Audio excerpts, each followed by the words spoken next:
Number 10. Owning a flamethrower. In the United States, there are currently no federal laws governing or restricting the ownership of flamethrowers. You heard right. Only in America is owning a flamethrower an act that the government won't even bat its eyes over.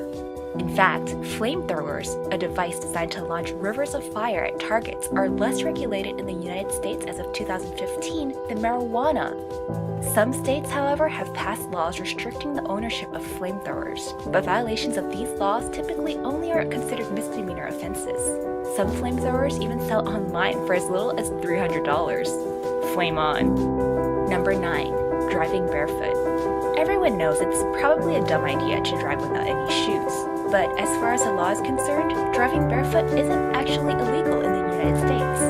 While driving even without socks may not land you a ticket from a police officer, if police determine that your driving barefoot caused an accident, you could end up charged with negligent or even reckless driving. Number 8. Defacing US currency. Doing this to a dollar bill isn't illegal. Neither is this. The only illegal thing you can do to US legal tender is attempting to make a dollar bill into a larger denomination. So go ahead. As long as you don't try to change your dollar bill to make an extra $10, draw on your bills, or even rip them up. Number 7. Carrying around lockpicks.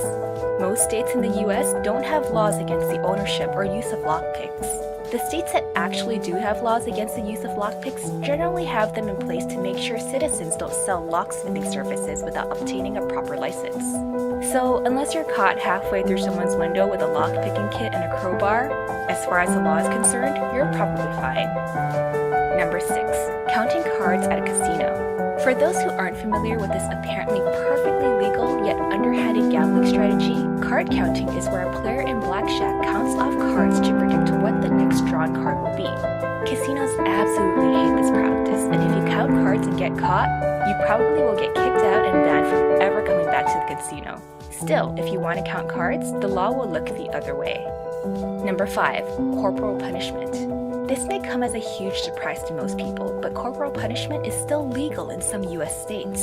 While most schools have moved on from 19th century methods of punishment, if you go to the wrong school, in the wrong state, it's possible for teachers to paddle students with rulers or even shave down baseball bats. Number 4. Owning a tank. Owning a tank is actually perfectly legal in most areas of the US, though of course there are some restrictions on anyone who wants to go out and own their very own tank. First of all, the main cannon of your new tank has to be disabled, and as long as you replace the steel tracks with rubber tracks for driving on roads, you're good to go. Also, if you're purchasing a tank with the intent of overthrowing your local government, that's a no-no as well. It also turns out that tanks are surprisingly cheap. If you have all your tank modifications in place, you can purchase ex-Soviet tanks such as a T-72 for as little as $50,000. Number 3. Public nudity in Britain. While Britain does have laws regarding indecency, which is illegal, whether or not you're being naked in public is indecent ultimately is at the discretion of the police officer who charges you. So this one is more of a legal loophole that has yet to be closed. Number 2. Firing a missile. At this point, I can't even say I'm surprised anymore. Yes, you heard it right. In the state of South Carolina, it's perfectly legal to fire off a missile, as long as you have the permission of the Aeronautics Division of the Department of Commerce. So if you filed the right paperwork, launch away. Number 1. Cannibalism. Perhaps the most surprising entry to this list is cannibalism. It turns out there aren't laws in existence that outright ban eating flesh. Now, if you decide to kill someone for their meat, you of course will still be charged with murder or something of that sort. But if someone willingly grants permission for you to have a feast with human flesh, there's no laws that prevent that. Although you should probably just have a steak instead. We hope you all enjoyed this video, and if you did, be sure to check out our other videos, such as the 10 dumbest criminals of all time and the top 10 craziest laws. Also, be sure to like and subscribe if you haven't already, and we'll see you all next time!